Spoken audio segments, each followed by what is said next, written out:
Dirt roads to rock crawling, two-buck chuck to screaming eagle, moonshine to 50-year-old single malt. We talk about it all here on Wheelin' Wine and Whiskey with your hosts, Jason and Chris. Welcome to Wheeling Wine and Whiskey, episode 173, recorded in the home studio with Chris and Lorenzo. Hey. How you doing, Chris? I'm tired. Welcome to another episode. 173. Can you believe that? I know we recorded them all in one night. I don't think so. But so you're turd. You're saying. You're turd. I'm tired. You're tired. It's been a long day. You know, it's been a long week, and the heat here in Northern California has been brutal. Oppressive. Very oppressive. The Campbells in, Gilbert, Arizona are laughing at us because, 100 is like a normal, quiet day, cool day there for them, and we get over 100 and we freak out here in Northern California. Well, it actually got to 114. It was 112 on Tuesday, and that is hot for San Jose, California. That's crazy. And you're out in the sun, working, and it was just brutal. I got home. I don't have AC. I don't have hashtag Chris money. So, my house was 90 and trying to sleep in 90-degree heat. And that was downstairs. So upstairs was probably 98. 98.6. It's brutal. But things are cooling down now. Yeah. And our little heat waves behind us. And unfortunately, we got a major fire burning in Northern California.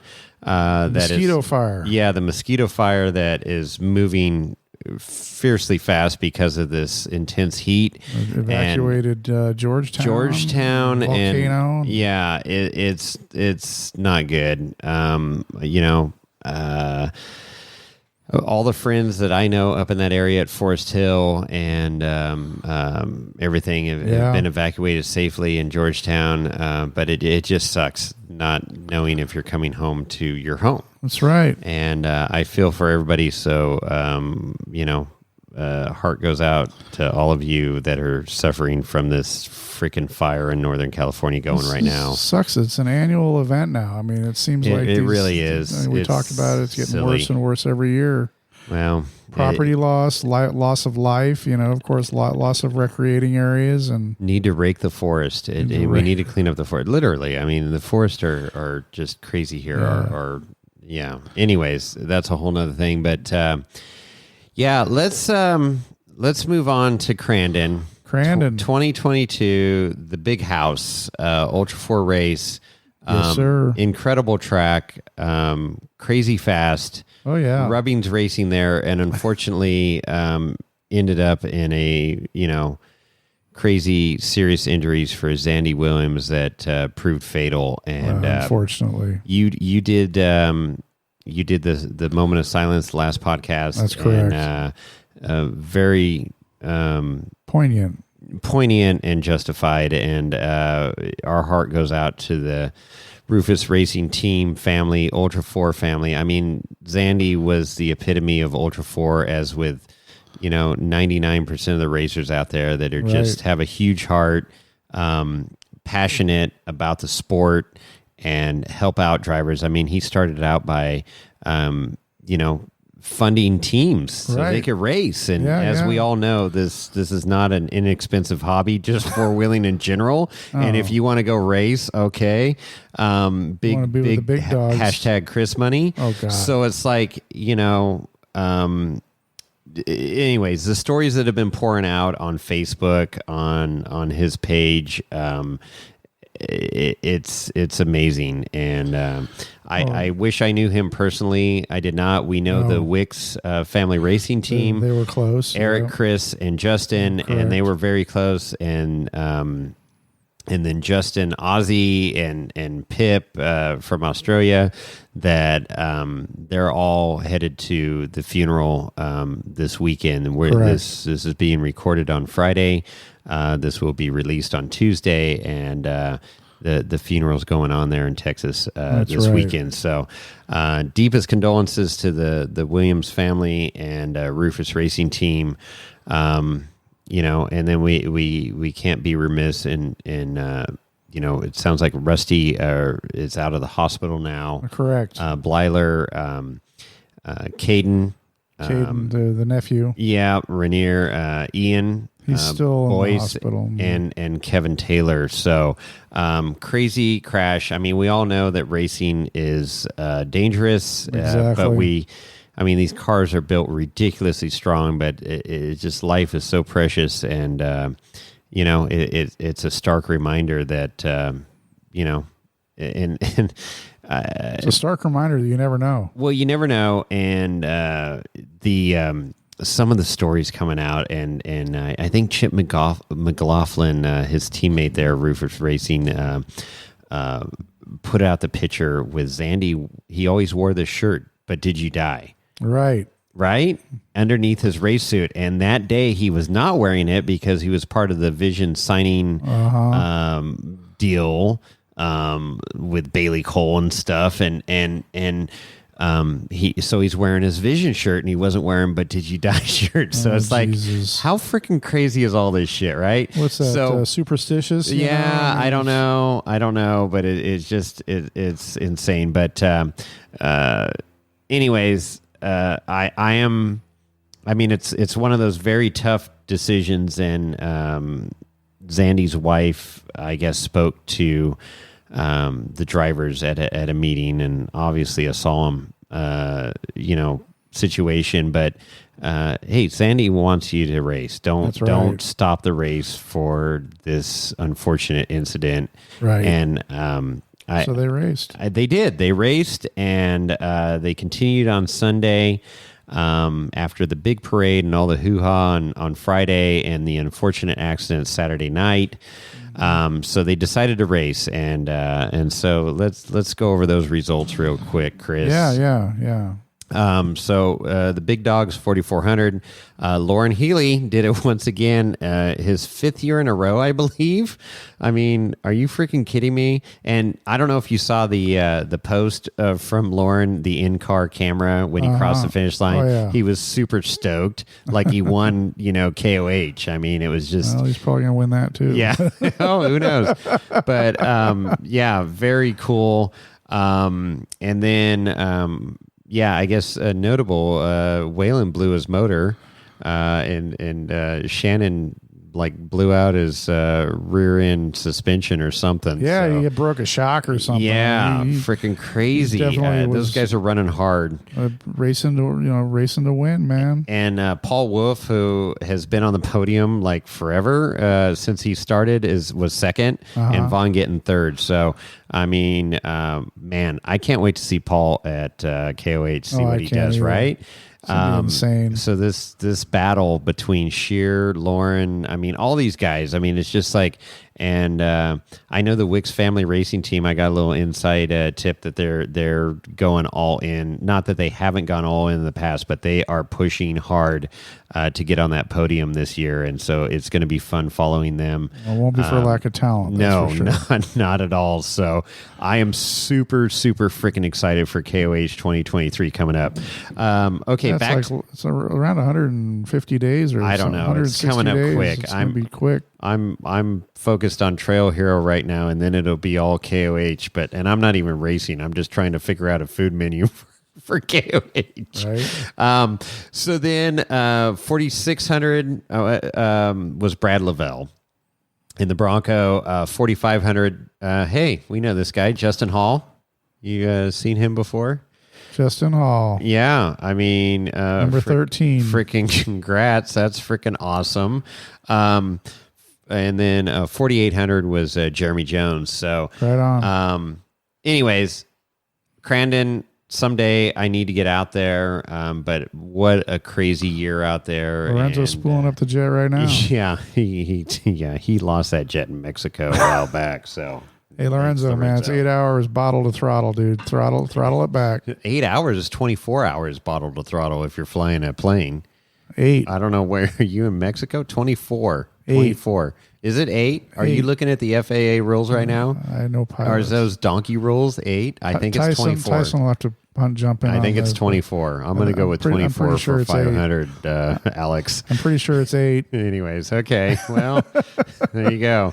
All right. So, hey, we had to mention those results, but we've got yet another great interview. Yes, we do. And so I kind of briefly mentioned this in previous podcasts that Cole Johnson had reached out to me because I have an SXOR, buggy.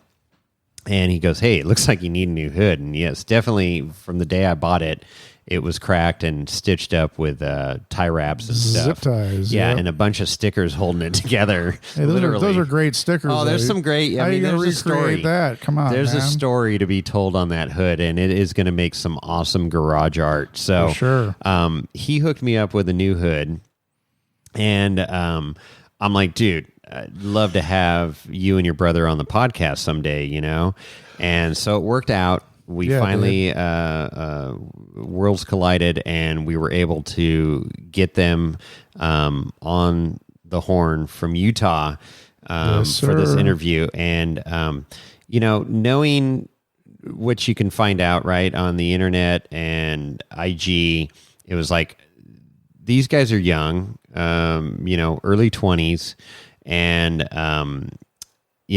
Crazy Dan ended up knowing their father, Brandon, who, picked up the hood for me and brought it to Meadow Lake. And It's just funny how all this stuff kind of, cosmic, whatever you want to call it, all comes together. And, 8 degrees of separation. 7 degrees of separation, whatever. Hearing their story is phenomenal, and the knowledge that they have at their young age is unbelievable, and the vehicles that they're building for our military, super cool. So, without further ado, let's just start this interview. I think this is going to be a two-parter because we went on for a long time, and it's a long one. You're the king of cutting people off in a classy way. And it's like, I didn't want this interview to end, but we were going for like 2.5 hours, and I'm like, dude, we got to do a part 2, 3, 4, 5 of this. Well, so, they got more of a story to tell. Oh, there's a hell of a story, and you'll hear it right now, at least part 1. So we are going to break this up into 2 parts. I believe so. Yeah, I think we need to because simply because of attention span. I was going to say, even our best listeners, our highly educated Harvard listeners out there, are going to want to break this up. Is Lorenzo from Harvard? No, but he is from the Harvard equivalent from Mexico. Okay. Yeah, it's Harvito College that he went to, and he does have a degree. He showed me his papers and everything. I thought it was going to be Taquito. No, Harvito, and he minored in alcoholism apparently, but we all did. It was one of those like Chico party schools, the equivalent of Chico in there. You heard it here first. But anyways, it was a mix, a hybrid between Harvard and Chico State. So the story he tells are pretty freaking intense, and he's taught me a few things and things I never want to hear again that I can unhear. Donkeys in Mexico. Yeah, it's not good. Not good. Anyways, so without further ado, let's get into the interview with Cole and Sky Johnson. I just tried to combine them. I just tried to combine them. They're almost one person. They really are. They're brothers, and they get along, which is amazing. But Cole and Sky Johnson, let's roll into that. Super cool stuff. Now? Yes. Boom. Right meow. Right meow. All right, Chris, we are here once again with another interview, and this is actually pretty cool. So I have some vested interest in this interview here. You do. I want to know the background story. We have Cole and Sky Johnson on with us here from Utah, and they're with BC Customs and SXOR. So if that rings a bell, that's the chassis that I've been wheeling for the last few years. Yeah, 3 years you've had that car, or 4 years? Yeah, coming up on 4 years. So, right on. Anyways, so Cole and Sky, welcome to the podcast, guys. How you doing? Yeah, good. Thank you for having us on here. Yeah. We're glad to be here for sure. Yeah, I mean, I was stoked when you asked us to, so it was a good time. So right on, yeah. So Cole, you reached out to me, DM me, and said, "Hey, it looks like your buggy needs a new hood," and I'm like, Yes, it does. I've been searching high and low, and I almost ended up with a Campbell's chassis like Liberty hood or something, but it was fiberglass and it was going to be heavy, and I'm like, I don't want to do that. So thank you for reaching out, and I do have that hood in my possession now.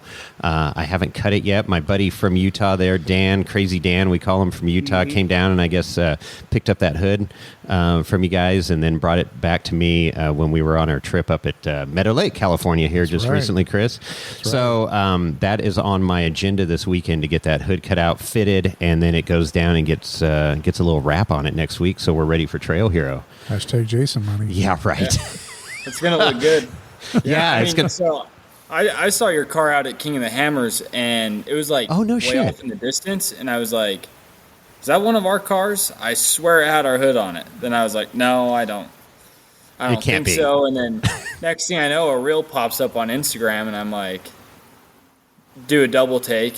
And then I go to your Instagram page, start scrolling through. I was like, that is one of our cars. And hood's all broken to pieces like all the other ones that we have found from the years. And so, yeah, I mean, I was just like, basically me and Sky have been tracking down cars and trying to find people because we're a very old rock crawling basically company, so all the modern guys don't know who we are. Only the old school guys really know who we are. So the guy that you talked to, Turbo Marty, with the red car, red car out in Arizona, his car was actually basically the previous owner took all the panels off because he broke the hood and self-tapped razor body panels all over the car. Oh, wow. My.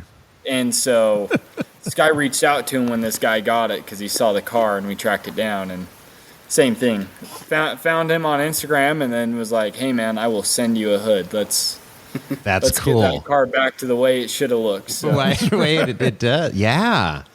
Well, that's awesome. Well, yeah, shit, I wish we would have hooked up at KOH, but we'll definitely connect this year. Well, I should say next year, 2023, right? Right. Well, it's not that far away. Yeah. So before we get into Ultra 4, because that's definitely something we want to talk about, kind of give us a background of who you guys are, who your dad was, and how you kind of got involved in all this, because there's quite a story here. Yeah. So our dad, when he was like 21, I think, I had just been born, he actually bought a body shop down in Clearfield, and he started doing that, started Jeeping on the side, got an interest into that, and realized that Jeeping is funner than body work. That's for sure. A lot less dusty, actually. Hard to believe, but true. Yeah. And then kind of that kind of took over. It got more heavy.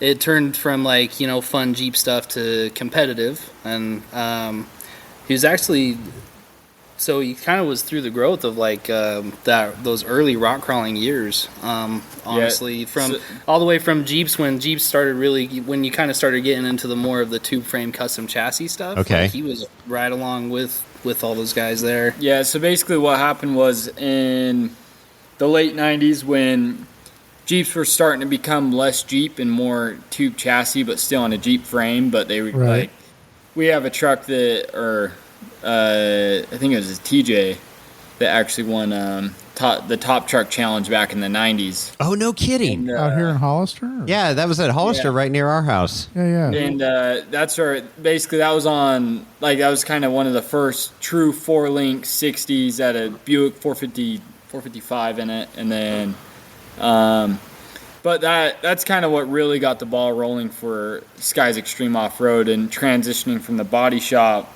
to the rock crawling.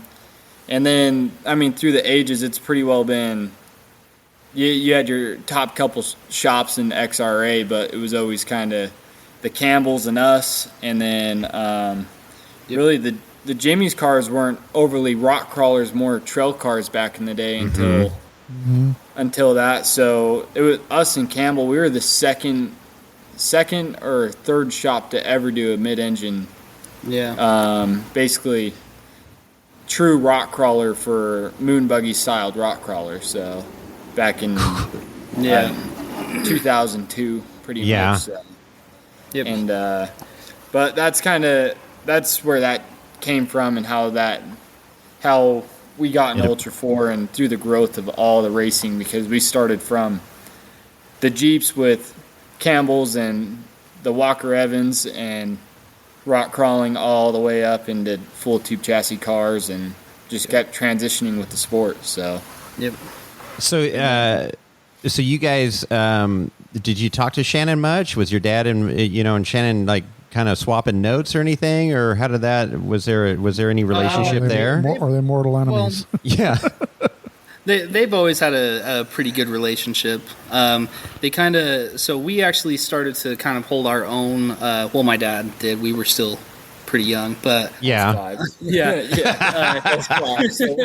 were sweeping the shop floor. Get in the shop, boy. Yeah, exactly what I was doing. But so he started his own the Sky Xtreme Offroad rock crawling series out in Wendover. They did a couple. I think they did like Vernal and Wendover. Anyways, the first year it kind of took off. It was a really good turnout. Second year, recession had started to hit. And we kind of, when people stopped having mess around money, it kind of hurt us on the recreation side, obviously. Yeah. And that's kind of where we got out of it for a few years. It took a toll. It got too expensive to do to, keep food on the table and keep the lights on and then still go have fun. Mm-hmm. Yeah. So like basically back then it wasn't my dad and Shannon, they always had found respect for each other, because I'd say that, and there was a couple other guys out there, but they were the two really pushing the platform, and in completely different ways. If you look at our cars versus Shannon's cars, like they're not even, the only similarity is that they're mid-engine. Other than that, they're close to the same thing. And then, unfortunately, the recession hit, and then running the body shop and the Jeep shop at the same time, it just, like, people weren't paying to get cars fixed anymore, and the only insurance was super low if they were trying to get them fixed. And and then nobody was building Jeeps anymore, so it really slowed down. And unfortunately, we just our geographic where we're at, it just really slowed everything down. And and we pretty well did 1 or 2 races a year from 2006 until 2014. It was always just we maybe got 3 or 4 races in a year, or 3 or 4 competitions, and it was just what we could do to keep the lights on pretty much. And what races were you doing then? I mean, was it rock crawling competition or XRA is what we XRA. We did XRA as soon as that, side by side, short course, high speed, low speed, but high speed basically for then. And then so we transitioned with that. So like your car, that was built specifically for XRA. Okay. That's the ergonomics, everything about it. And those chassis were an animal at XRA. Just like we struggle with our black car, the ergonomics of the way how the car's set up is very difficult to tune for the desert, but they do it if you get them tuned right. But the main thing is the wheelbase versus the track width on your car. It was all built for XRA stuff. And then we pretty well, then the big one was King of the Hammers. So we had one of our cars is the OG13. Mm-hmm. So it was one of the OG13. Yeah. Yeah. So we had one of the OG13 cars in the race, and then we raced in 2008, which was the first official like King of the Hammers race, the second race ever, and then. So your dad raced in the OG? So my dad raced. Yep. That's super cool. And then all the way up until I was in high school, I guess I co-drove for him when I was just turned 16. But there was a big gap between then. So you've seen obviously the military stuff that we've been doing. Right? Yeah. So that was my dad's best friend growing up. He joined the Air Force. He was a PJ, and he actually had there was some event out by his buddy's house in Arizona, and they met up and got drinking some beer and shooting the shit. And that's where all good ideas come from. Exactly. Oh, yeah. Was there a campfire involved too? Mm-hmm. Actually, there was. There was. There it is. My dad went out to his best friend. They were having like a little training day, basically, on four-wheelers. Because that's how all special forces used to deploy on four-wheelers. So, and the Honda Foremans and the Polaris. Oh, wow. So absolutely and they'd have ATVs. a litter strapped in front of them. And but while they were out there, a dude rolled on the sand dunes, and the four-wheeler caught on fire, and he was pinned underneath the litter. And the guy actually ended up dying. So, no. My dad, coming from the background that we come from, we're like, you guys need to have better equipment. Trust me, there's far better stuff out there than what you guys have. Sure. And then, so we built a proof of concept in 2007, and then its sister car. So basically, we built that car, and its sister car raced in the first official King of the Hammers in 2008. Yep. So they were built side by side, and basically the design was 3 seats wide. So like, have you guys ever seen Pistol Pete's truck?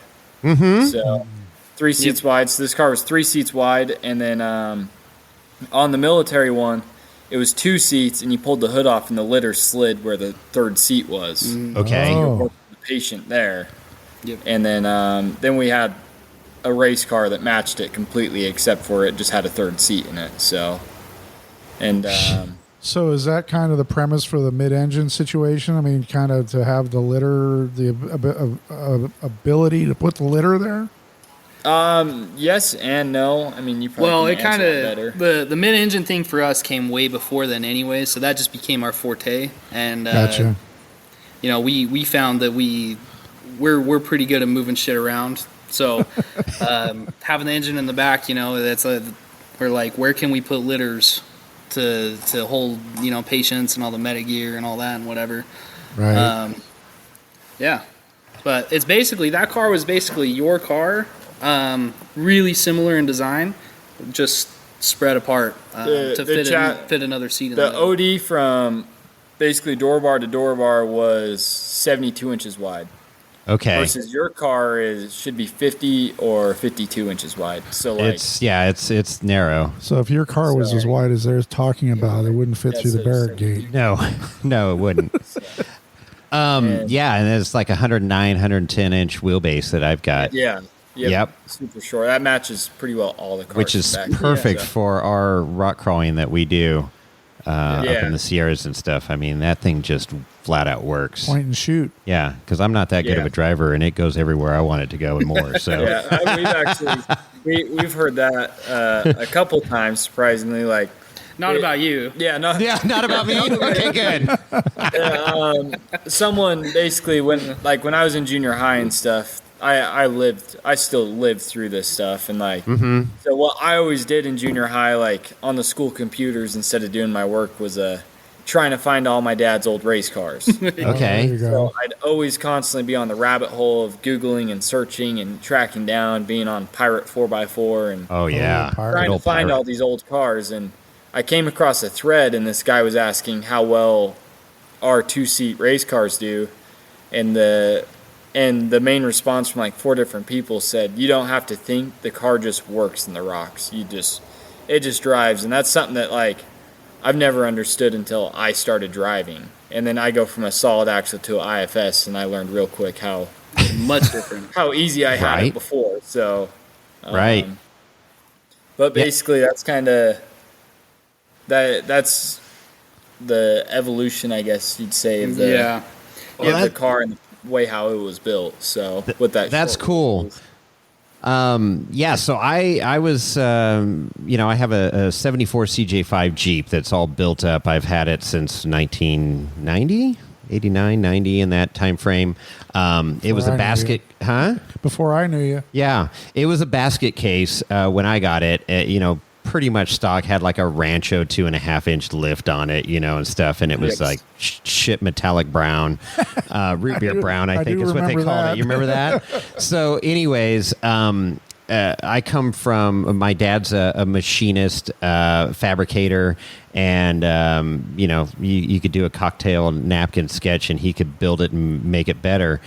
So I learned from him and grew up in the street rod scene. He built street rods.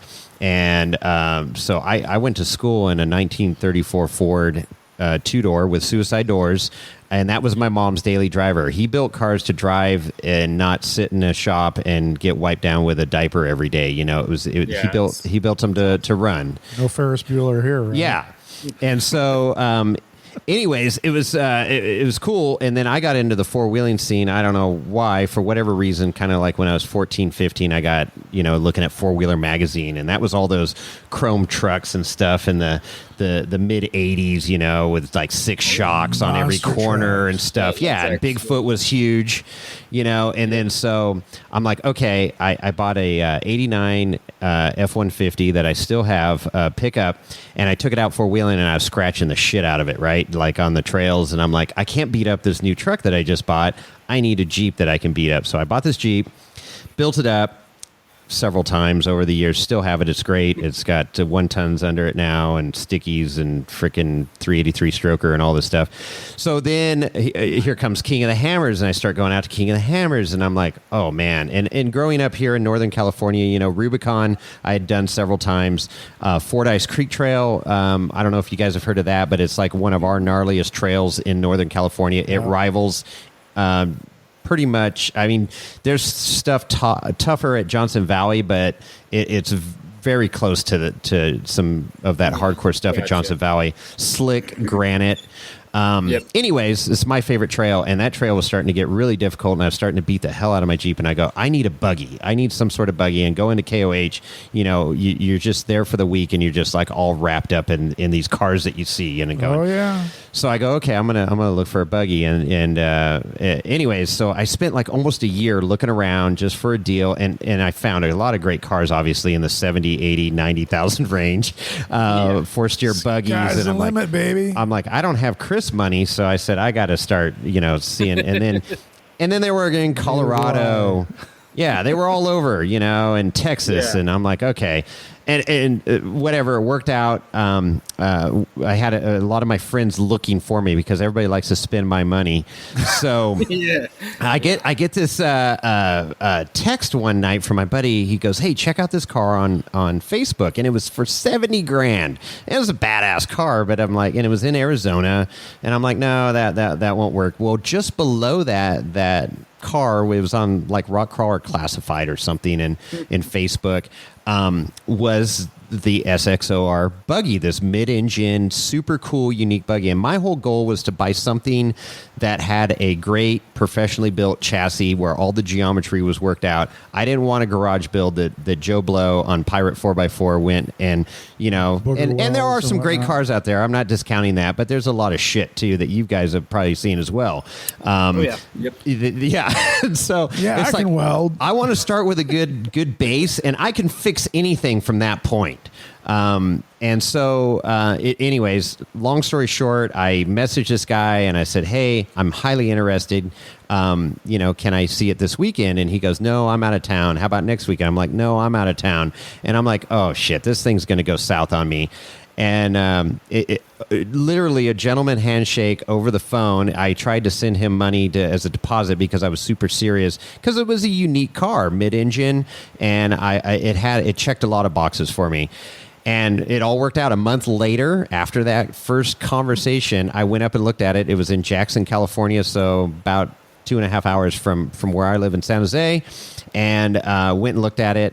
And I brought my buddy that's super mechanical as well, that I've been four-wheeling years with, Tom. And he looks at it and he goes, hey, if you don't buy it, I am. I'm like, okay, cool. That's all I need to hear. And man, it worked out to be super cool purchase. And I got it for a deal. And I told the guy, I'm like, I picked up that car for 20. And it has King coilovers, 14 bolts, 60, all built to the nines. The LS, all aluminum block, Turbo 350 built up, Atlas transfer case, spooled front and rear, blah, blah, blah. So the nuts and bolts were there. I'm like, for parts alone, I could sell that car and get my money back if I had to, right? Yeah. Aluminum links. And so, anyways, I bring this thing home and I'm like, scratching my head, like everything's backwards, right? It's like axles are flipped upside down. Yeah, everything's backwards, but it's super cool. And so it's kind of a mind bender, and I love it because when I'm out there wheeling and people stop and look at it and go, what? Whoa, the engine's back there and this, and how's that work? I'm like, just think of everything backwards. And so anyways, it's been awesome, and it's wheeled freaking excellent. I love it because it turns heads, and it's a super fun car to drive. And people go, oh, yeah, well, there's no challenge. You got 43 stickies, spooled, LS, this buggy No, it is fun because I don't have to worry about anything. I just get in there and drive and go over these crazy trails like Fordyce. He does crazy shit now. Yeah, and down in Johnson Valley, and it's like... I hit these obstacles, and it takes some skill. I've learned how to drive, obviously, over the years, but I joke around that Stevie Wonder could drive that car. But it's fun. I mean, it's just a different level of fun for me. But the problem is I get in my CJ5 and go out on like the Rubicon and try these stupid buggy lines, and I almost roll over my 5 now, yep. Because I think I'm in my buggy. So... anyways, that's kind of my evolution of how I ended up with this chassis. And then I started looking around of like, who else, where'd this car come from? Supposedly it raced King of the Hammers in 2011 with a couple Texans that made it like 7 miles. That was the story I got from the guy I bought it from. So I don't know. They broached the rear axle was a story I heard, and turned it into a 40 or... They had a 40 spline and they put an ARB in. Well, ARB did not make a 40 spline 60 at the time. And so they broached the axle, and it only lasted 7 miles in the race, and they were out. And then this guy purchased it from these Texans, turned it into a trail rig, and then I bought it like 6 years later from him or whatever. So, yeah. And I've done a lot to it, all about reliability and everything, and it's been fun. Now you have a new hood. And now I got a new hood, so it's going to, so I was all about functionality. Just make sure this thing just runs good and works well, and it does. I've got, now I've got the good new hood so I can look good at Trail Hero. But, yeah, I'm running, I put RCV axles in year and a half ago, 300M, in the front. It's got a 14-bolt front in there, spooled, and because I wanted to put water in the front tires to balance it out with that rear mid-engine, and that, holy crap, when I did that, it's unstoppable on stuff out there. It's crazy. It scares the shit out of me, but it's fun. Yeah, I mean, and like, as far as your car, it definitely, when I was looking at it, along with, we have yet to have, I think we have 2 cars from back in the day that look like they did when they left the shop. So, like, every single one, generally what ends up happening, because all the XRA cars, they're no longer relevant. They're not a rock crawler, basically, to go out and run with all the moon buggies down at Trail Hero and run all that. They're not good to go run Ultra 4. And then they don't let them run 4800 or 46 because they're mid-engine. Because they're right. They kind of all got obsoleted and all turned into trail cars. So and some of them have done full restos on them. And there's a red one from Texas, a single-seat moon buggy that they turned into a trail car. Oh, wow. But, I mean, they did a full resto on it, and it looks pristine. But pretty well all of them have been cut up pretty good. That's where, so like, when your car left our shop probably in 2005, so 2004, 2005, it would have had a Ford 60 front end with a kingpin, and then, it would have had a Dodge Dana 60 rear. Okay. So it's generally like that's the most common Ford to Dodge setup. So basically, like, that was the most common setup we ran on them all the way until we started doing the 9 inches with spider tracks and everything. But so the fact that your car has a 14 bolt on the front, that's definitely that was that was not in it when it left our shop. So. Right. But, so I was told, are you familiar with WFO here in Sacramento, California? Yeah. Yep. So I know Danny Jones that used to work there, and now he has his own fab shop called Red Wet Willie Fab, right? And then know his dad and stuff. And then anyways, so I had him look at it. I'm like, hey, supposedly these axles were built at WFO, you know, does that ring a bell? And he goes, yeah, that does kind of ring a bell. I didn't get 100% confirmation, but it did start, and Trevor, you know, kind of confirmed it too. So, but you know, it's funny just trying to find the lineage of the car, and you know, did it actually race KOH, and did it only go so much? You know, what's the story? Well, I don't know. It's not banded, or if it was banded. I don't know. Yeah, it could have been cut off. Who knows? Then, but also, did it have an Atlas when it left your shop? Did it have an LS when it left your shop? I mean, those are what it would have had was generally a 5.3, like 20,000 mile, right when all the Cadillacs, and it had a 5.3 or a 6.0 cast block with a built up turbo 350 with the in-house, because we specialized. Basically what started happening when the recession hit, we started specializing in gears. So we just started doing gears, and we turned into a gear shop. So basically we did lifts, body work, and then gears. Okay. So it would have had a custom built 205 from our shop. That was 205. Gotcha. Basically all modified and cut up to go into that. And so that was pretty well the standard setup back then. Would have been a Ford front with a Ford or a Dodge rear, depending on what we could get, with 6.0 or 5.3 cast block, and then a built turbo 350. So. Okay. Yeah, I know the owner I bought it from said that, you know, he bought just the rolling chassis. He didn't, there was no engine, no tranny, no transfer case. And so he put in, and luckily he chose a nice all aluminum block LS, and that thing just runs so good. So I mean, it'll idle all day long, or you can just get into it in the sand, or you know, wherever you're at, and just let it fly. If it you know, 43s with water in the front, it does struggle a little bit in sand, but it'll go. It goes pretty good. Range, good enough for me. Oh yeah, low range for sure. Yeah, it's got a 5-to-1 Atlas in it. Oh yeah. So and 2,500 stall in the 350, and I mean it's dialed. It works really well. The only thing I really need to concentrate on now is good brakes. It still has, you know, like 1-ton, you know, Chevy brakes on it, and it's good, but it's not great. So eventually it'll go to Wheelwood or something when I get some more money, like Chris here or something. I don't know. That's it. So our black Ultra 4 car, solid axle car. Even Spider Track, so we did this in the military stuff also. Not on the new stuff, but on a couple older contracts was it 87 K, it was an 87 K10 brake and rotor setup, so a massive single piston. And we run that on our black Ultra 4 car still. Still running it on there, okay. Yeah, and we don't see rotors ever cracked, brakes never get hot, and that car will lock all four up doing 60 miles an hour. And what are you using for a master cylinder? Wheelwood. Yeah. Wheelwood master cylinder. I think that's what I need.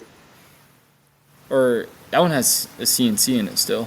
Actually. Oh yeah, you're right. CNC, yeah. CNC. Yeah, so I think it has 5/8 master cylinders, so smaller master cylinder, but less volume, but it's only a big single piston, so it doesn't necessarily need the volume, unlike a 6-piston brake. So okay.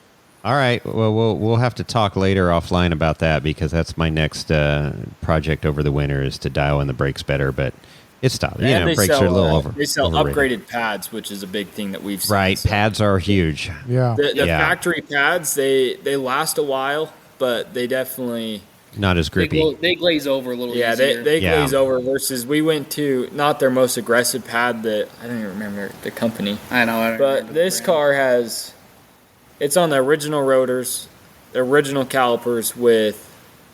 I put these brake pads on it, and they're mild set, or it's their in between setup. So they got more metal in it, so it chews the rotor up more. But it has 2 King of the Hammers, a full season of Ultra 4, and a Baja 1000 on those brakes, and they're still 50% pads. So like I don't know. We've never had an issue with them, and it's kind of always been our go-to for a very simple, cheap setup. So right on.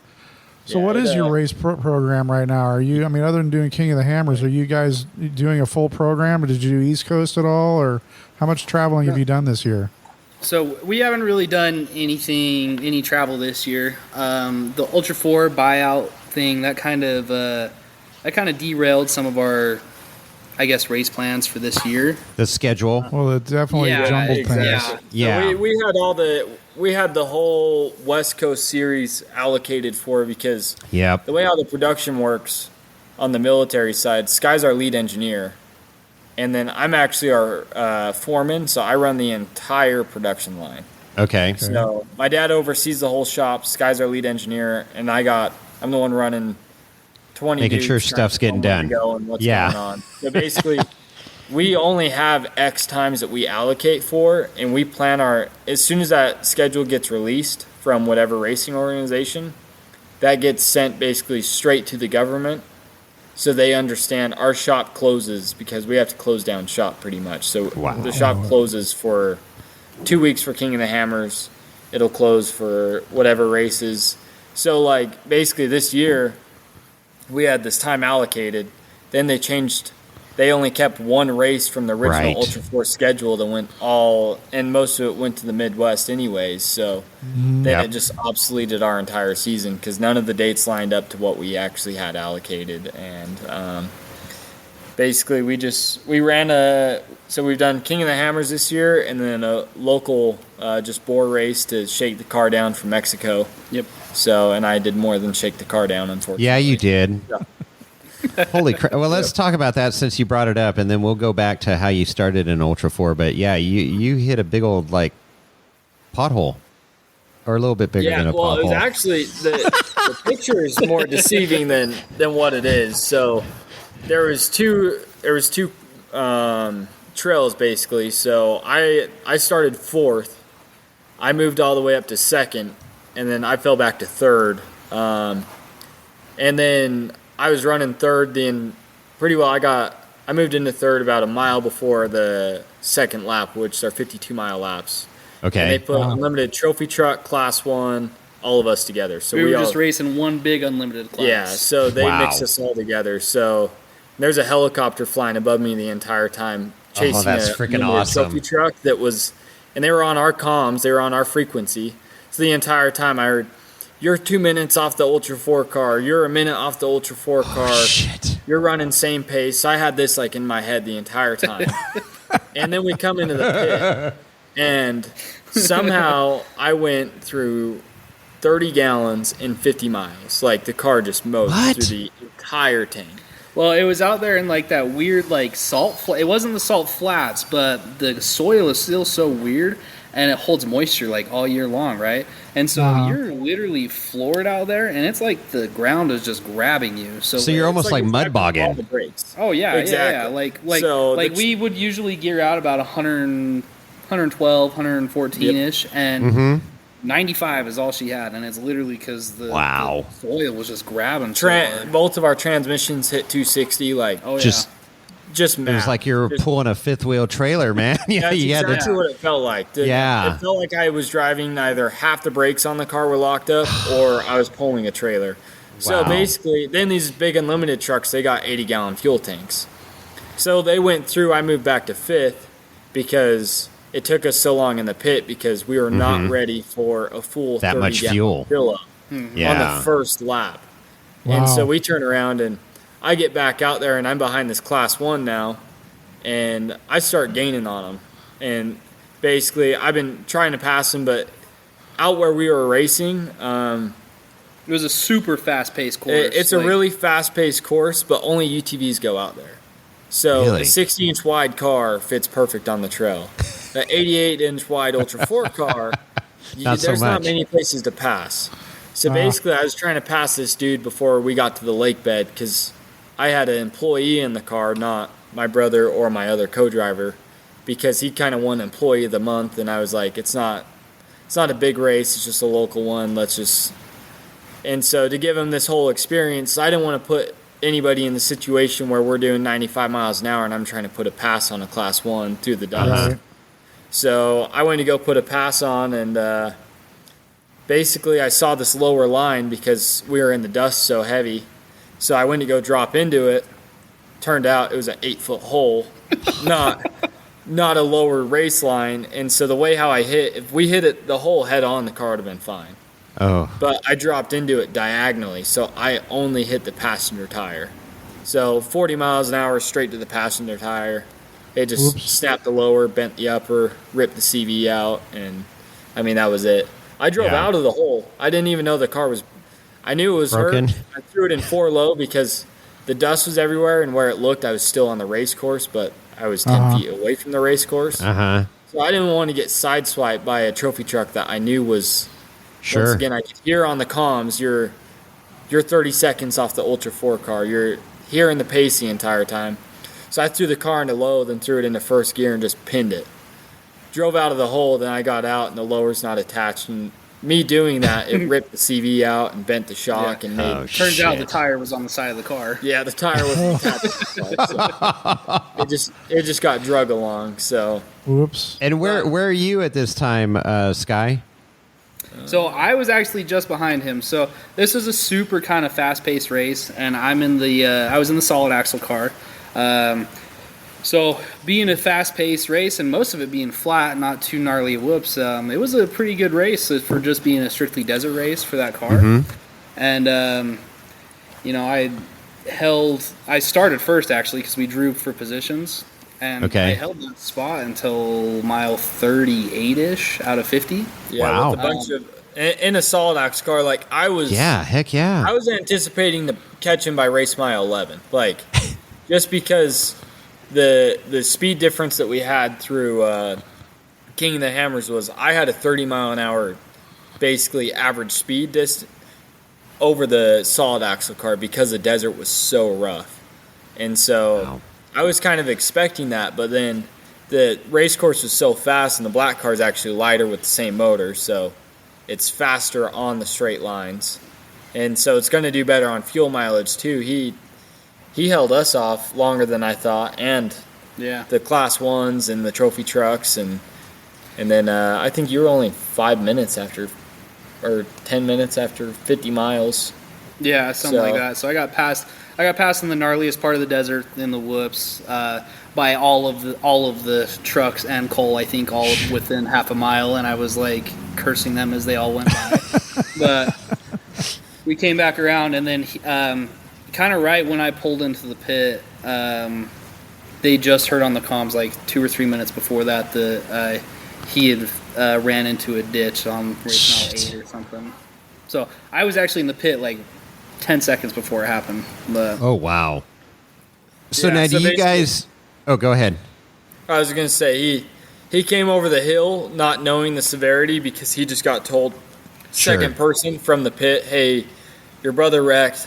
And then all he heard on the radio was driver unconscious, but it was actually a different truck. Oh, shit. So he came over the hill thinking that, like, expecting the worst, and I'm standing over there with my race suit off, basically just in my shorts, cheering him on, no shirt on, like telling him to get after it. And then the kid that rode with me, that won Employee of the Month, he doesn't know any better, so like he's like, turn left, and we already turned left, and we're turning right at this point. And so like, and he gets out of the car. So how are we gonna fix this? I was like, dude, this is not how you're gonna. Yeah, fix you're not gonna fix it. Get it on the trailer, like. This is how do we get back to camp. And he's like, so our race is over? I was like, yeah, the day's done. Hope you enjoyed your Employee of the Month prize. Thanks. Yeah. And maybe we'll give you a parking spot out front. That's right. Yeah, and he complained all week about how sore he was. I bet. I'm like, you rode. I was like, you should have rode in the black car because this thing's a cloud compared to the black car. Sure. Right? I was like, you lucked out because we were hitting stuff and he'd like make a noise, and I'm like, that's like the softest hit you could have made ever. Like, this is nothing compared to what we normally hit. So, and trying to explain that to him, and I mean, he still complained to Sky and his co-driver for a week about how sore they were, and they couldn't even walk because they were so sore. So, so do you guys Rochambeau to see who gets to drive the IFS car and who gets to drive the solid axle, or how's that work? No, the IFS car is Cole's car. Okay. So we built the solid axle car. Cole was 14 and I was 17. Basically, we worked. We've been working at the shop for as long as we could pick up a broom, I guess you could say. Sure. But so basically what the deal was is because we've obviously always been in the racing and off-road and whatever and all that. And so the deal was that we worked 1 day a week for free for as long as I could remember until I turned 16. And then that would pay for a race car. And so okay, I was 17, Cole was 14, and we actually built that solid axle car. Oh. Wow. So that's been awesome. our car until we built Cole's new IFS car. which mine was from the time I was 16 till now saving up, and basically for the first 2 years I worked full time after I graduated. Pretty well every check I had I gave back to my dad, and because I live in his basement, so I don't have any bills. And I have a race car. That's my house right there, pretty much. Okay, so that's what I was wondering, how the younger brother ends up with a better car, quote unquote better car. So there you go. You made sacrifices. Yeah, he built a house and I built a car. So yeah. Hey, you know what they say? You can race a car, but you can live in it, but you can't race a house. Right. So That's true. That. Yep. And, but yeah, so that's how, and that's how little brother got the IFS car. And Sky's I've always been the too dumb to take my foot off the throttle guy in the desert. So yeah. He drives faster because he's dumber. Well, he's younger. He's younger too. See, and he doesn't have a house payment. If he had a house payment, then he would have more. He would back off that throttle a little more. There's that. Oh yes. Sky's way more. He's way more analytical in the rocks. So basically, like, whenever we team drive a lot, so that's actually what we do most of the time. Like, so KOH, I drove this year. The first year in the new car, I drove the entire race because we're building Sky a new car this next year. And but the year before was my first time ever racing King of the Hammers. And I was going to say, what was your first year actually racing KOH, both of you? So mine was 2021. Okay, 2021. My first year ever racing King of the Hammers. And I drove the desert. So I drove the first lap, and then Sky drove pretty well all the rocks. So he drove lap 2 and 3, and basically that it always just kind of worked out that way because he sees the lines. He's been in the car with my dad. He used to co-drive for my dad. I've never had really the privilege of doing that because I was always too young. So I haven't learned the rocks. Mine was more like force of nature to learn the rocks, get thrown in the ringer, versus he's been able to come up and understand how, like, when you look at this line, this is why. Yep. So I've had to run up what's the one that I ran up this year? Was it Aftershock? Aftershock, yeah, that one. So I've ran up Aftershock a few times. So when did you? So you were co-dog with your dad, Sky? Yeah. So basically, initially, what year? Yeah. So I think 2014. 2014. That's when you finished the black car. So. Yeah. So we finished the black car in 2014. And I was 17, and then that was our first kind of our first race since we started doing the military stuff. Kind of we took that break and then started to build the military side of things, and then that was kind of the first one because we had got a contract with the Air Force, and we had kind of built a car that we, Ultra 4 roots for us, obviously, and so this car, it was LS3 4L60E. It was an Atlas on Spider Tracks 4.9, 40-inch creepy crawlers. And so this car, because we were building that, we kind of like took all of the parts from the production line and built an Ultra 4 car out of it.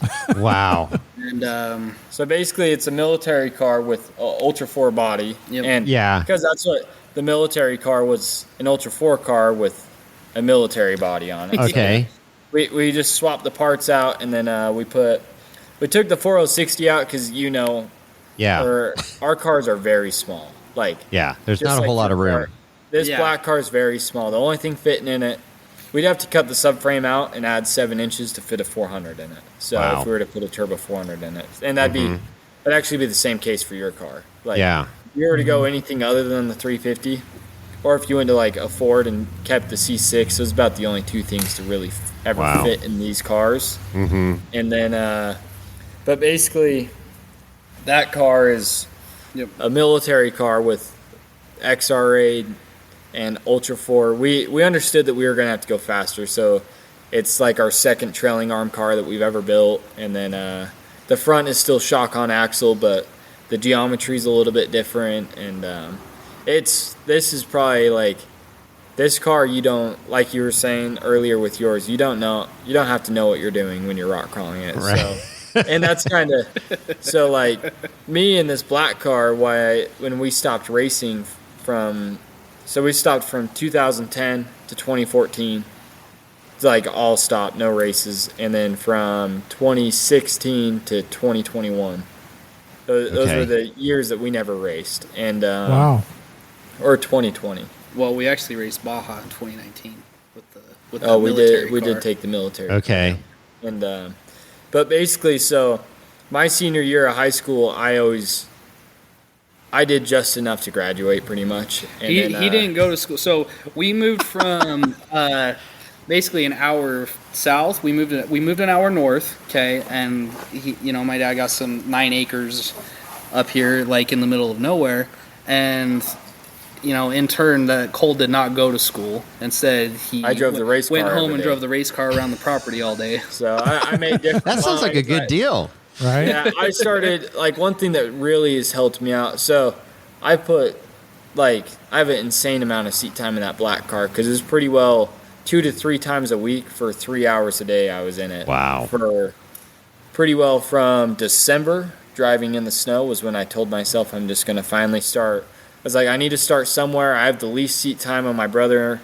And, like, basically, I've never been in a car other than military demos or I'd be out there driving, but I never got the opportunities like my brother had. So he was already more set in stone with what to do's and don'ts. And so I'd go out there, I'd build a jump, hit it, be like, okay, well, I almost just wrecked the thing. So I'd build the jump different. And then I taught myself how to jump the car with, like, if it's a roller or if it's a pointed jump or basically tabletops, and I just slowly taught myself on how to do all this. And then King of the Hammers came around, and that was way different than the backyard. Way different. Just a little bit. That's right. I had a very big learning curve for that one. And the first rock trail I did, it wasn't too bad, but I think it was Sunbonnet that year. That was 2021? Yeah. So that's 2021. Yeah. And it definitely... So in 2020, for the Baja 1000, we took second in class in the Ultra 4 class. Awesome. Nice. Yep. So I've had, like, a lot of high-speed desert driving. A lot. And that's all I could really do at the house. There's really no rocks. I got some rocks that we had from landscaping the house that, like, I just high center the car on because it's 3 boulders in the middle of a field. And but basically, so I taught myself a lot of high-speed driving, and then I turned around. Me and my brother started the Baja 1000 in that thing, and we tried to Ironman it. Oh, shit. I think we got to hour 18, and my kidneys needed a breather. And so we kind of called on the intercom like, hey, does anybody else want to get in the car for a relief here? So my dad got in. He got in for about 6 hours for me. Man. I went from the driver's seat to the co-driver's seat. And then, and then my dad stayed in. So then we met up about 6 hours later. I got back in. And Cole got out, and then my dad stayed in, and then I was out for 2 hours. Yeah. So I think in total, I was in the car for like 34 hours, and Cole was in the car for 38 hours. Holy with crap! We had a 6 hour break. It was. You guys are young. Right? Yeah. It was the most miserable I've ever been. But the most fun. The most miserable I've ever been in my life. That's Just funny. On the mountainside, Sky's like, I don't think my kidneys can take it anymore. Meanwhile, I'm co-driving. I got my helmet undone, puking out the window net. Oh, jeez. Just dying because this car basically, it had the correct set of coils on it, but the shocks they got tuned, but not like full tuning session. And then those shocks have been on it for 4 years. And then we never, basically the car, we blew the transmission, 3 weeks before we were leaving? Oh, shit. To Mexico, or 4 weeks. And we took it down. So we tore the car completely apart, took it down to Randy's Transmission. They're local to us. They build like 3,000 horsepower diesels and stuff in their transmissions. So the owner was like, this is not what we do. This is way too ancient technology for me. But he's like, I got this old dude in the back that'll know what he's doing. And so they gave it to this guy, and he built it. And I mean, that transmission, once again, Baja 1000, 2 King of the Hammers, full Ultra 4 race season, and it just ran this bore race. Give it to Mikey. The entire time, and fluid's brand new still and looks fine. Wow. So That's awesome. it's kind of...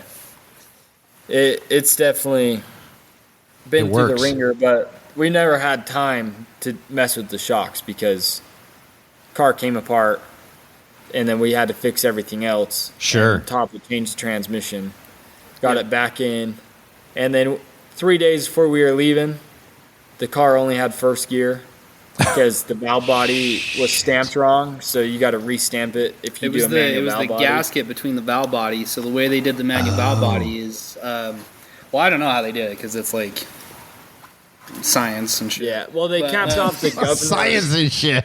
Yeah. Yeah, because what it had to do, Automatic transmissions are magic. With the valve body passage and with the governor. Sure. And for there was something like they had to stamp a hole in the gasket for the fluid to bypass the governor or something. Because the Right. gasket was plugging the hole, so basically Got it's it. pressurizing the governor, which it didn't have one because it's manual valve body. Right. So it was just filling up the side of the transmission and Was only not had happy. first gear. And then, so it spent 3 days down there before they figured it out. Little brother forgot to fill up the front diff. Yeah. So Whoopsie. they get the transmission working, they take it up the road, and they come back, and it's just Smoking. clunking and clanking. And so we changed the front diff in their parking lot, get it back on the trailer, come home, put panels on it, and leave the next day. And There you go. so, like, the car, it went, and we completely redid the entire car before this race. And so it was like race mile 5 something right before San Felipe, whenever you get into 3-foot whoops down in Mexico. Yeah, there was 300 consecutive miles of whoops, and we had 2 shocks left that weren't blowout. So Wow. God. basically, we got passed by Volkswagen Bugs and Class 16s at hour 30 because we're just doing 5 miles an hour over these whoops. And if you hit a bump 18 inches, it felt like you just bottomed out the car. Oh, boy.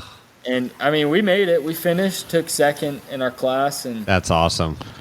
basically Yep. just slow pace, didn't break it. And Let me ask you this. So racing Baja and then doing KOH, is there a preference there, or you like it all? You like getting the shit beat out of you in Baja? Or what? What's going on? I like all of it. For me personally, it's kind of like you get the same rush, but in different ways from it, you know.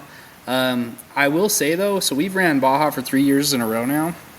And the desert in King of the Hammers, then Johnson Valley, is gnarlier than 90% of the shit we hit in Mexico.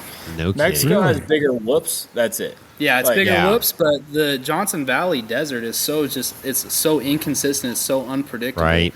And you're looking at like, you know, colors of the soil and like trying to judge like The when soil- something's going to get hard or when the Yep. whoops are going to change directions. So or whatever. down in Mexico, you either have hard packed dirt, silt, or sand. At KOH, you got silt, sand, clay, shell rock, soft dirt, hard dirt, Yep. and Everything. every single one, And it's all the same color. and it all blends together. It's all like And basically when you're driving for so long, everything, if you had all of them next to each other, they'd be a slightly different shade. But out at KOH, they're basically all like this gray color. And so when you're going through the desert, you don't know if you're going to hit, like, if basically this whoop is going to be a hard whoop, so basically it's going to throw the ass end in the air, or if it's going to be a soft sand whoop, so the back end's just going to basically push through it and level out. Right. And, so it's kind of, I personally would rather drive down to Mexico for the desert. Okay. Than King of the Hammers. A little bit more predictable, it sounds like. Yep. King of the Hammers has a way nicer, way cooler fast section. So, like... The means dry lake bed? Not necessarily the lake bed. So, it's more like your long, sweeping turns. It's smaller whoops with long, sweeping turns. So, like, I have a video on my Instagram of us. We didn't even pre-run this section. And I mainly did it because the helicopter was above me at this point. And... but we were doing 95 to 100 miles an hour through this long section that's not a lake bed, and didn't pre-run it, have no idea what we're about to hit. We're just basically driving off, reading the landscape, and like that part, that's like the funnest driving I ever have. But then you turn around and you go down to Mexico and you're hitting 3-foot whoops, and then one of them is a 6-foot span, and this car is only 119-inch wheelbase. Trophy truck's 6 inches longer than it on wheelbase, so the truck will glide across it. My truck, basically, the Ultra 4 car, peaks the whoops at the same time whenever they start getting that big. So unless you're doing 95 miles an hour and you're just praying that nothing goes wrong, it's gonna start slowly beating you up, and you gotta basically, you can't hit the brakes in the whoops, so you're looking so far ahead and you're letting off the brakes, then it's hard to speed back up because the whoops are so big. But that's really the only bad part about Mexico. There's a couple runoffs and stuff you got to be careful with, but Mexico's desert is by far easier than KOH. That first lap of KOH this year was miserable. Like, it was just... Interesting. It was heinous to be in. And maybe... That last 20 miles coming back into main pit. Oh yeah, there was some rough desert through there. Yep, and like basically maybe in a unlimited trophy truck where they got 36 inches of rear travel and 30 inches of front travel, right? 6 more inches of wheelbase. They might notice it, but not as much. But in a car where the terrain depends on the wheelbase. And all Ultra 4 cars, pretty well, if you go over that 118 to 119 mark, you're going to struggle in the rocks. You're going to be too long, just struggle. So, like, it's one of those unsaid rules that you have in Ultra 4 is your car is always between, like, 115 and 121. It's never any longer than that. And Right. So we're very dependent on whoop duration and height. So the deserts that we drive in, you have to know what the car is going to do and be very comfortable, because you don't have the fail-safe that a trophy truck does. When you hit a big bump, the truck's going to absorb it. When I hit a big bump, the back end's going to kick in the air because... And it, like, when I'm talking big bump, I'm saying 3.5-foot whoop, big bump. Sure. But at the speeds we go, we're only 10, 15 mile an hour off an unlimited truck. Wow. Through those, and without the safety cushion. So it's kind of... It's definitely a surreal experience. Living on the edge. This year. So it's but that's the biggest thing between Mexico, KOH. Okay. My car looked brand new when we came back from Mexico because it was new still. My car doesn't. It looks like it's been racing for 10 years after one race out at KOH on this new Atkins car. Yeah. So did you get your shocks tuned eventually, like at KOH when you were down there pre-running and whatnot? Yeah, so for King of the Hammers, the car got tuned. So you guys might know him, KDM Shock Technologies, Keith Marigold. He's an awesome dude, and he's always, me and him, two young kids that don't know much about shocks, and trying to explain it to my dad, and he's like, I don't know what you guys are saying. Like, they're like, oh, the car's doing this. And he's like, does it need more compression or rebound? We're like, we don't know. I don't know. So, like, Keith really is kind of taking us underneath his wing to teach us, basically show us what we're looking for, And as far as and the speeds that we're going now, we're not XRA speeds anymore. Sure. So, Right. like this car, we torched a set of 2.5 bypasses to the point where the body's expanded so much the wear bands fell out, and so Oh my God! You're kidding the piston and the body just free reign. Left the chat. Yeah. Yeah. Keith literally sent me a picture. He said, "What the hell did you do to these things?" And it was the picture of the piston ground down about 1/4 of an inch, all four sides. And I was like, and that's not fixable. So I'll send you 2 more. And but we just finally got. So I got 3 O's and 3 5s on the car now, because it's finally we're stepping into that new territory of the new chapter of speed. So this gray car is running probably a little bit faster than most Ultra 4 cars in the desert, but it's not quite a Class 1 speed yet. So we're probably 10 mile an hour off of Class 1 and 15 to 20 off unlimited trucks. So, but that's where you pick up the time. That's exactly right. You get the time in the desert. So, like, basically out to this Knowles race, and this Knowles race, we turned around and the trucks couldn't walk away from us. Basically, because the big bumps weren't big enough, so we were going the same speed through them. But then I had the 4-wheel drive to pull us through the corners, and they were 8 inches wider than me, so they were really fighting the trail. Yeah, going it back was a and narrow forth. track. And then the lake bed, we were all in the same boat, so they passed me on the lake bed because that's when I went from second to third, because I had to pull my foot out of it because the trans got so hot. So I had to back the car down to 70, 60 mile an hour, and it still was working, but not anywhere near like it was. So, like, it's kind of it's all a weird cat and mouse game at the end of the day between this and like the Class 1s and the trophy trucks, because all your Tier 1 Ultra 4 cars are running pretty well this speed right now. We just I think I'm dumb enough to just push it that fast. So, well, I mean, there's a trade-off of technology that's happened. I mean, the unlimited trophy trucks have stolen some Ultra 4 technology, and of course, Ultra 4 has taken some trophy truck technology.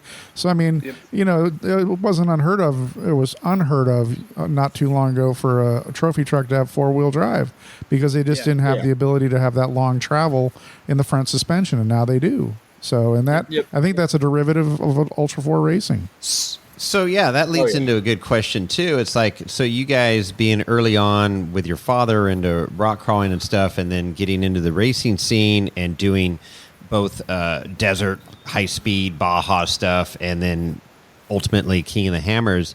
So how has that experience played into design and fabrication and, like, hey, you know, we experienced XYZ out in the desert, and this would help us at KOH. Why don't we do this, you know, make this change or whatever? So, I got to imagine there's got to be some cool stuff there. Have the engineer explain this one. Like, yeah, absolutely, yeah. So, Sky's the engineer. Yeah, I try to be. I'm just really good at guessing is what I tell people. There you go. Good. But, no, it's kind of, you know, like we were saying, like obviously everything that we know up until now has been, you know, taught to us by our dad, being kind of one of the pioneers in like rock crawling, and then moving into even just the XRA rock cross stuff, you know. Mm-hmm. And always building his own cars, you know, like it was not uncommon for you to build your own car back in the day. Sure. But, you know, today's day and age, it's getting harder and harder to find people that are actually building the cars that they're racing. And racing, yes. And it almost seems like, too, a lot of the people that are building cars, they kind of are just doing what everybody else does because so-and-so said to do this and whatever, and that's kind of what everybody just keeps doing the same thing, you know? You only have a handful of people that are like, I'm not going to pay attention to anything that anybody else is doing. I'm going to try and figure out how to make this do what I need it to do. Works for you. My own way. Mm-hmm. Right. And I think that's kind of how my dad always, I guess, made headway with anything that he ever did was so-and-so said you can't do this, but, you know, why? Nobody asks why. And sure. Right. You know, that's kind of what he did, and that allowed, I think, us coming into the age of being able to start building and designing and trying to engineer, try and figure out our own shit. It kind of it started us out with a much more open mind on that end.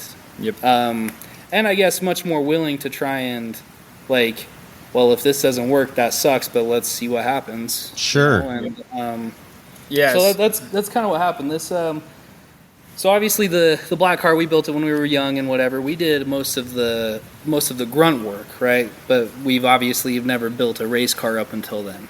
Okay. So we had my dad and the guys have been building cars for 20 years. You know, they're the ones kind of running the design facet. We kind of say, I want it to be black and whatever, and we'll go bend the tubing. Yeah. So we pretty well, we got told where to put the tubes and why we put them there and the reason behind it. So I've been doing tube work since I was 8 pretty much. Wow. And same with Sky. So at 13 it was normal for, hey, just this bar has to go here and here, be half an inch off this and go make it. So we definitely, the tube work and the fabrication was always taught to us very young. So we were able to, especially building my car, capitalize on that. So yeah, and then even the gray car. That's kind of the first car that we really built. That was our own thing. Cole designed the 4-link rear, and I did the whole front end, and wasn't really based off of what anybody else did. I just kind of took the angles and whatever that I knew that we needed, and I think it took me 3.5 months to build the front end, and I cut the front half of the car A-pillar forward off 3 different times, trial and error, But ultimately, I think we did pretty good. We're still 6 inches narrower than a lot of Ultra 4 cars. We're 23 inches of travel, 0 bump steer, and only 1 degree of camber change on group to bump. Wow.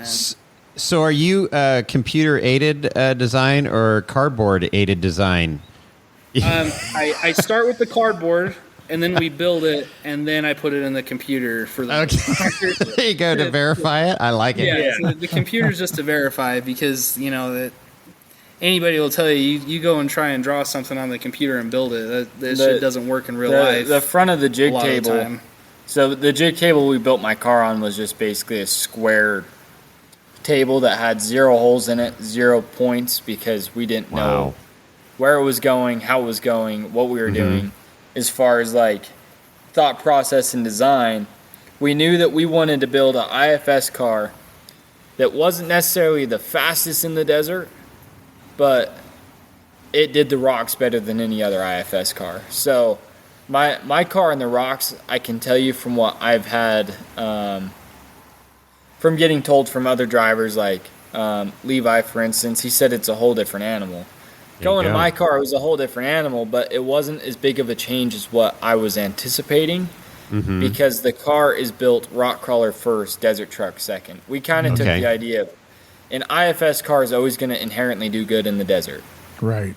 Now, how do we make an IFS car rock crawl better than anything else? Because the rocks is KOH, you could have a 900 horse motor or 300 horse motor. It doesn't matter how fast you get through the desert. If you get through the rocks the fastest, you're going to be running top.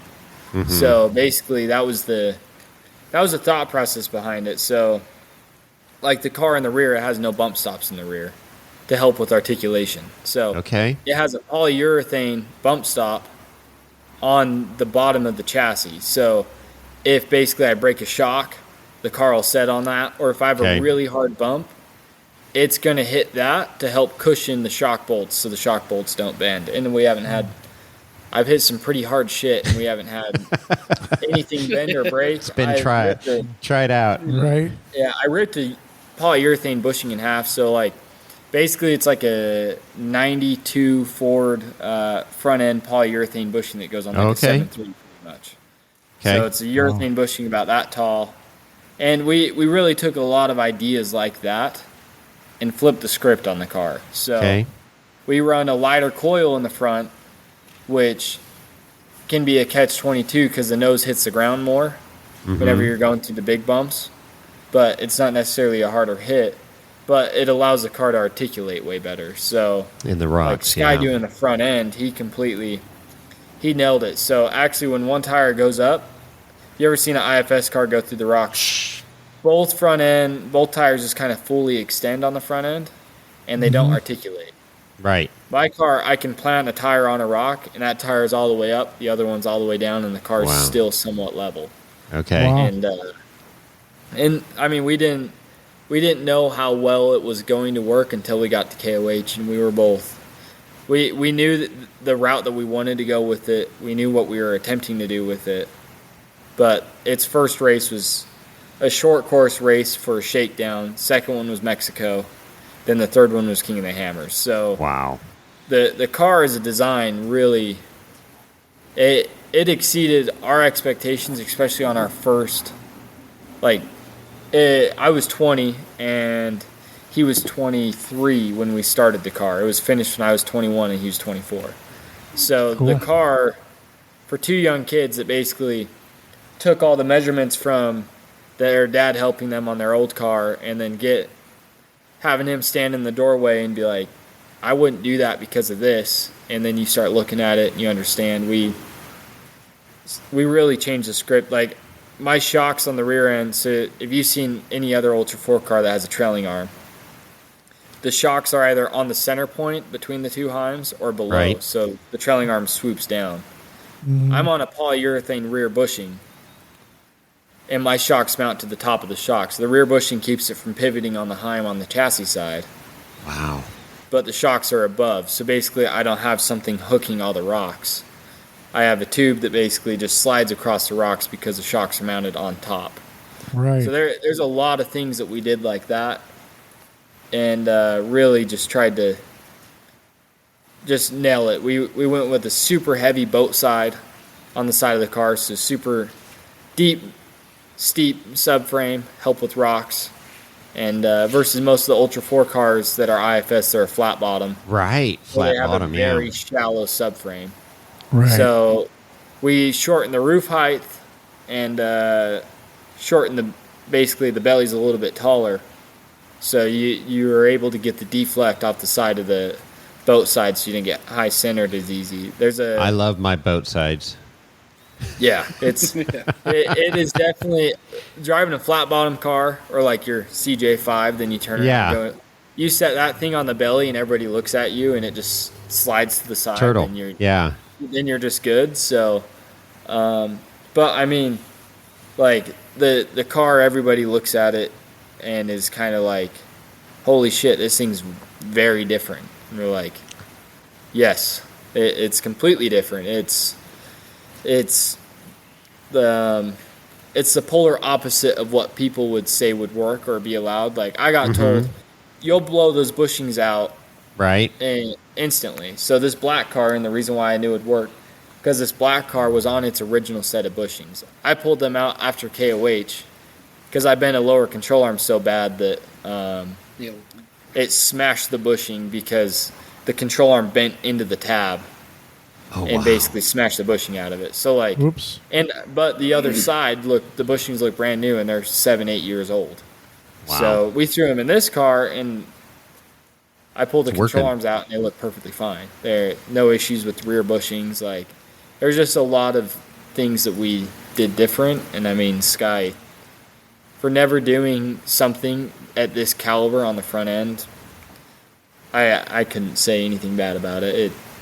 It works great. I can drive like it's on rails, and that's sweet. It just eats everything. So any changes in the works for KOH 2023 coming up, or just kind of go through everything and nut and bolt it and send it? No, pretty much just another power steering cooler. We can't. So I have a Howe rack and power steering set up in the car, and I have not had a single problem with it, except for my car's steering seems to get abnormally warm, but we have everything routed correctly. Even talking to Howe, he's kind of trying to work with that, and but we turned around, and so I think we're going to add another cooler to it just to try and help cool the fluid down, and we're not sure because my belt, I have a very weird belt routing. I have an F-body Camaro belt routing, so like a 2002 Camaro LS first gen LS1 pulley system on the car. So we're not like that could be the issue because I have to run a certain size pulley, so I could be overturning the pump, which turn is it a little fast. Because it's not, I don't have exactly what he wants on it, but I have an 8-in-1, and everything was built around the exhaust. So the exhaust is like part of the centerpiece of the car. So it is badass. It's a work of art, man. Yeah. Yeah, and everything came after that. So to just even try and develop, like, I'm like, well, this is where Shannon's power steering pump is. This is where the Jimmy's cars are. These are the two belt systems they run, and either way, my power steering pump or alternator will be hitting the exhaust in some way, shape, or form. So now my my alternator's on the bottom of the car. Power steering pump has a very custom bracket that you can get from a CBM Motorsports. So, and they're the ones, they helped me figure out the whole pulley setup because I called them. I was like, look, I got like 15 different LS accessories right now, and none of them seem to line up with each other, and they're all 1/4 of an inch off. And they're like, we actually have a kit specifically for the issue that you're fighting, and they sent it out. And I mean, I haven't had a single issue with it. We're trying to figure out if I got to go to a tighter tensioner or once again with the power steering. Because if I come off the throttle too fast, it kind of chirps the belt a little bit. So squeals, yeah. But I mean, as far as the car in a whole, there's little things like that we're dealing with. Like the intake gets a little too warm, but there's nothing major that's going to change on the car because the car, we really just nailed it out of the box. It's in a whole. There's little things that we talked about doing, but they're not necessarily like game-changing items. It's just little necessities or creature comforts at that point. So sure. So a couple things you touched on there. So 8-in-1 is super cool, and so Kevin Jones, Ultra 4 Jones, has been one of our early. It was our first interview, right, Chris? Absolutely. With Kevin Jones. So we became good friends with him. You know, he started out firefighter and said, I'm going to race. Yep. He went from 2 wheels to 4. With age comes the cage.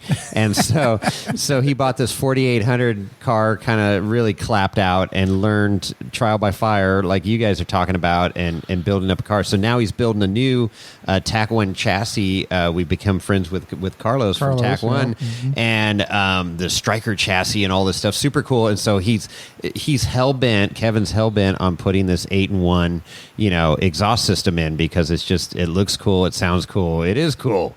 That is a cool, unique feature. And then Jeff Howe, I am a big fan of his. I swear he will forget more about power steering than anybody will ever know about power steering. He's helped me out so much with my CJ and on the buggy. When I bought the buggy, it was really clunky steering, full hydro, and and he answers the phone most of the time when you call, and I go, yep. Jeff, you got 10, 15 minutes. I got to run you through what's going on here. I know you're going to have, you got a too small of a return line. You need a bigger pump, blah, blah, blah. And I'm like, okay, send that shit to me. And it has worked flawless since then. And I got to get him on the podcast. He agreed to be on, and he's just a wealth of knowledge on power steering. Yeah, that's how he was with us. So we actually had a power steering venting issue, and so the way how his reservoir works for the Ultra 4, it's like a radiator cap. Mm-hmm. So my fluid was getting too hot and expanding and blowing out the cap. Sure. So I'd have to run lower fluid, but then it'd start cavitating the pump. Sky called him, and he's like, hey, this is kind of the issue we're having. He's like, oh, yeah, just put a sealed cap on it and plug the vent. You'll be fine. And we're like, we did that worked. And haven't had really an issue since. And so I've talked to him a couple times on this car, and just awesome dude. Always willing to. That's what's so cool is that he's the guy that actually answers the phone half the time, and to be able to talk to you. That's super cool. Yeah, no, I'm a huge fan of his and wealth of knowledge that he's passed on to me, and I'm nowhere an expert, but it has been awesome to have that resource. And I mean, there's other companies out there and stuff, but he definitely has been very helpful and knows his stuff for sure. Well, so that's good to hear. Like his product speaks volumes. So I have his Ultra 4 spec rack. Mm-hmm. And so it's 2 3/4 ram, 6-inch throw, or is it 7? 6-inch throw rack. I hit that hole at 35, 40 miles an hour, ripped the entire side of the car off. So IFS cars, you have this drop-down bracket for your tie rod links to attach to the steering rack. Mm-hmm. Mine, once again, we went a completely different route than everybody else. My rack's mounted lower.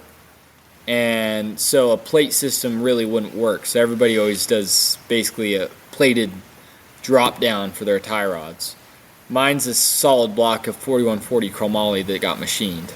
Wow. So I was able to bend a grade 8 5/8 bolt on the steering, almost ripped the ear off the 4140 chromoly billet bar, and the rack's perfectly fine. Like, wow. It's not bent, nothing. And so we were looking at it. I think I'm pulled out anyways just to send to him as like a... Yeah.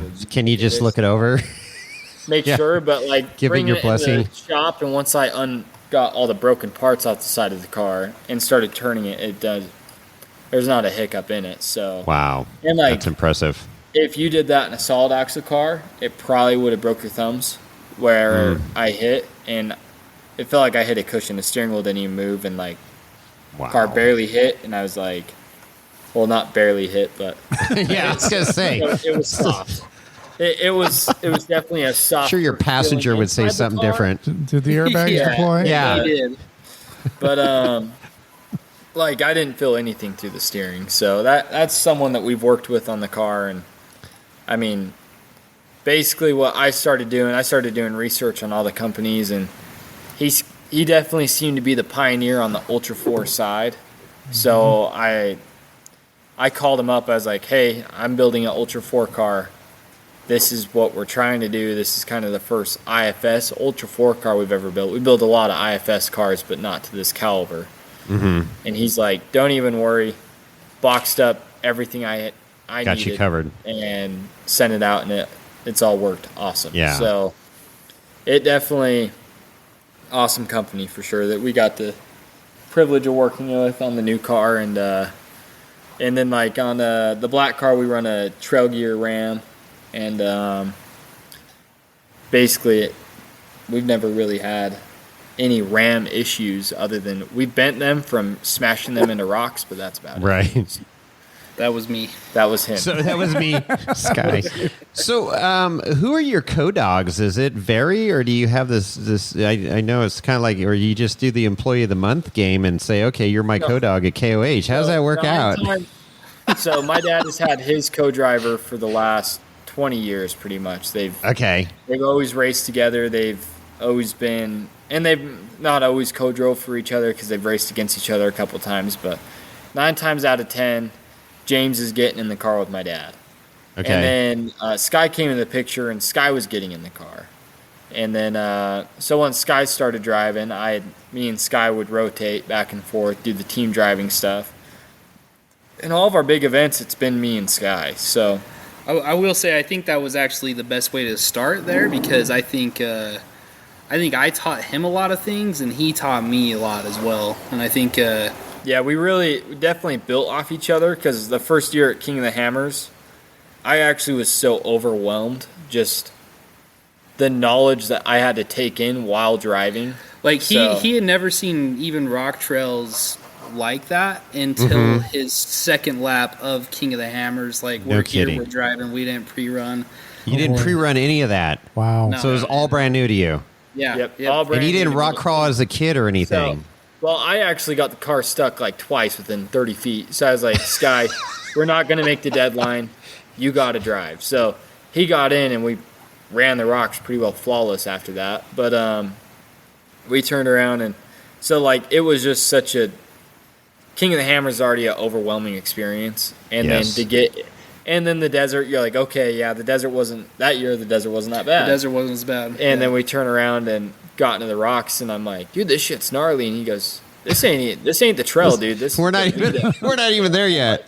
Yeah. I'm like scratching my head. The next thing I know, we're stuck. And I'm like, okay. And then I hear the rear pinion it's a 9-inch grinding pinion. So the pinion's like miles away from the ground, basically, as far as rock crawling terms. And I just hitting the front and rear drive lines everywhere. And then we turned around, he got in, and we really didn't have any issues after that. And then, but this year I feel like I definitely running Moab and doing, having just a lot more seat time in the rocks and forcing myself to learn that aspect instead of just putting it off till I had to run them. I feel like, and it being the IFS car, and this is the most comfortable I've ever been in a car, was in this new car. And most people would be like, not settled in a new car. Like I got in this new car blues. It took me about 10 miles before I'm like, this thing is like, we're dialed. We're one and the same basically. So like this new car running through the rocks, it was me and Sky knew that we had it was a learning curve for both of us. So basically out at King of the Hammers this year, I'm like, Sky, what do you think? He goes, go far right. I'm like, you sure? Yes. Go far right, and it does it no problem. So basically, as far as like the coaching side and the learning curve of the IFS, like I said, it already inherently drives closer to a solid axle car than you would ever think. So it wasn't that much learning aspect with this thing in the rocks, but it definitely still was as far as like the width, a couple other things. I think the biggest thing is that the front diff doesn't move out of the way when the tire goes up. I hit the front diff a lot. So. Okay. It's pretty stationary where your tires basically, are moving, right? Between pre-running, which I only pre-ran the first lap, and qualifying, our guys had to come out and bring me 3 new front skid plates because I went through the one that was on the car and the spare that we brought. So we're like, basically. So why the lack of pre-running? Was it like we got there late, or I didn't want to pre-run, or we didn't want to tear up the car, or what was? Because most of these guys are out there like a week and a half early and just pre-running everything, maybe in another car, right? But not everybody has that luxury. All right, so what do you think of that? I mean, holy crap! Information on high. Ooh, and that's just half of it. I love their genuine, and just what am I trying to say here? They're two. I'm going to call them kids because they are kids, mid-20s. Just living the American dream. I mean, they're building race cars, man. They're building race cars, but they're building a military vehicle for America. So we're going to get into part 2 and finish this interview up. But I am just super impressed with them and down to earth, just American kids living the American dream, in my opinion. Big shop, big welders.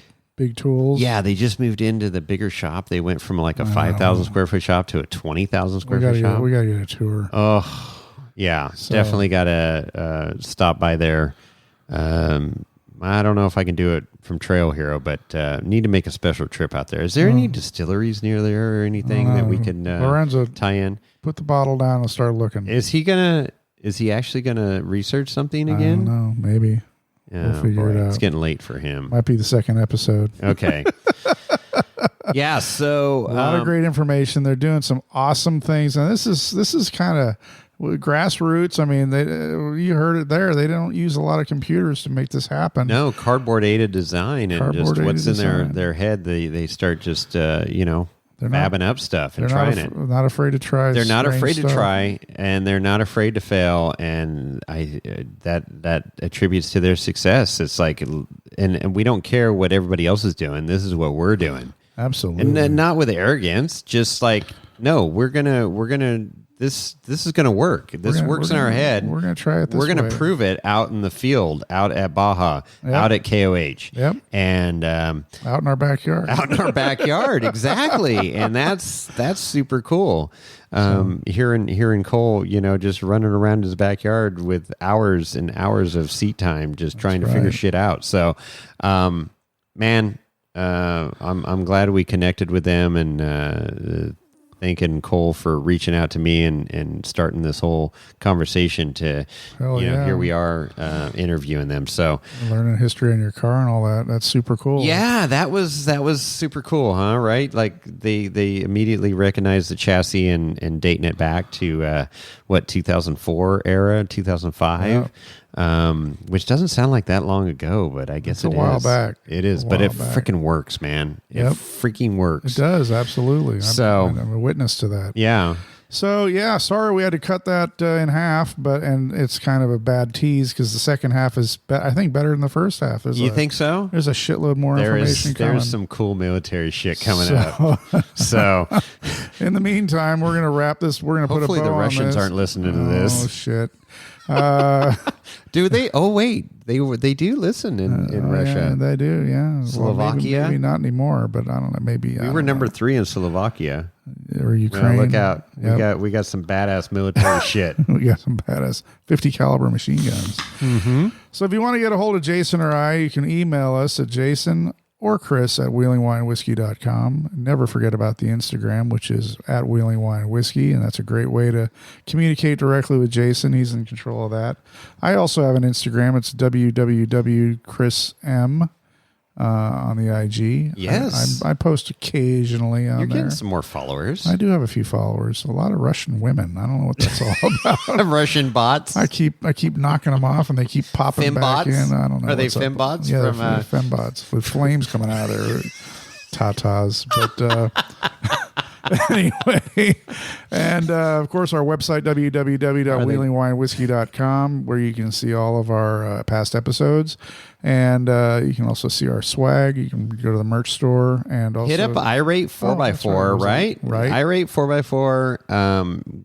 Go in there and then just scroll past the snail trail page and then go right to Wheeling Wine and Whiskey and click on that. Yeah, all our episodes are there. Yep. If you feel generous, you can contribute to the podcast that way. There's on the right hand side, there's a banner there. Yes, sir. That has all the 3 tiers. There's actually 6 options there. Correct. Because 3 are monthly and the other 3 are yearly that correspond with it. We love our barrel society members.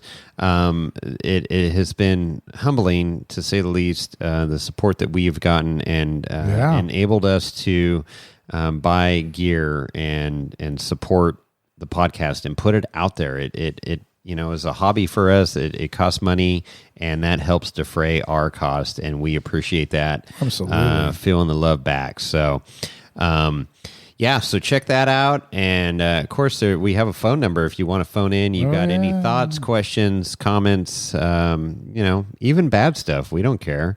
We may not play it, but go ahead and just bring it on. It's what's that number, Chris? That's 408-800-5169. Right, 408-800-5169. Give us a call.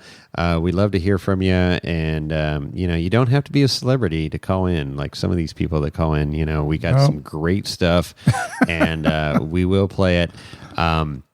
So, yeah. I haven't heard from Christopher Walken. No. Like a walk-in freezer. But I do have an email out to him, and hopefully he responds. I have a feeling he will be at Trail Hero. Oh, really? Along with Arnold Schwarzenegger again. Ooh. So I'm looking forward to that and getting some more sound bites from those celebrities there. Okay. Yeah. All right, man. Well, I think with that, let's wrap up this episode and get ready for part 2, which seems to be our theme now. We just give till it hurts, and sometimes we got to split it up just so it doesn't hurt you too hard the first time. Just use a sharp knife when we cut it. That's all. Is that all you got? That's all I got, Chris. All right, we're out.